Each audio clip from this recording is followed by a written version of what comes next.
pinaregistered ako sa SEC, yung Vanguard of Democracy, kung saan dito daw idadaan sa atin o sa Vanguard of Democracy yung perang trilyon na kami, ang Vanguard of Democracy, ang magbibigay. Saan ba ako nagmula? Saan ba nagmula ang aking galit sa Marcos administration? Ito ang dahilan para sa mga hindi pa nakakaalam bakit matindi ang galit ko. Una, tinulungan ko ang Marcos ng more or less 6 million voters in my members of Vanguard of Democracy. So, pangalawa,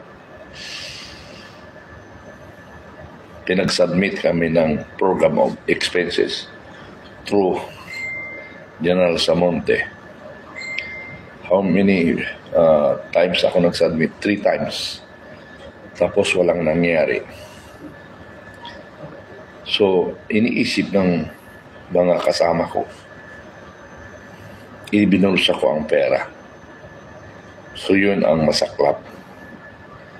So, hindi ko pinalampas ko lang yun. Pangatlo, pinaregistered ako sa SEC, yung Vanguard of Democracy, kung saan dito daw idadaan sa atin o sa Vanguard of Democracy yung perang trilyon na kami, ang Vanguard of Democracy, ang magbibigay ng kayamanan o ang mga kayamanang Marcos na nakuha ay ipamimigay sa mga taong bayan through BOD. Gusto nila sa NGO daw ipapasok para hindi makuha ng gobyerno. Sa buong akala ko ay magiging totoo yun. So doon naghirap ako. Marami naghirap sa amin because maraming ang tawag nito, maraming gumastos para sa ang akala nila matugunan yung mga pangailangan natin kababayan. So ginastuhan namin. Sabi ko nga, gumastos ako ng higit kumulang 2 million para sa isang building para maging opisina namin. Pero okay lang yun kasi ako ang nakinabang rin. Pero ang problema lang na ultimatum ko yung paglulon ko. So wala na lang pera, kunti na lang ang aking budget.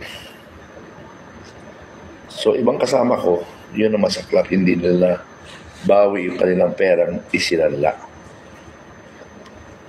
Narimata. So yun yung naging problema.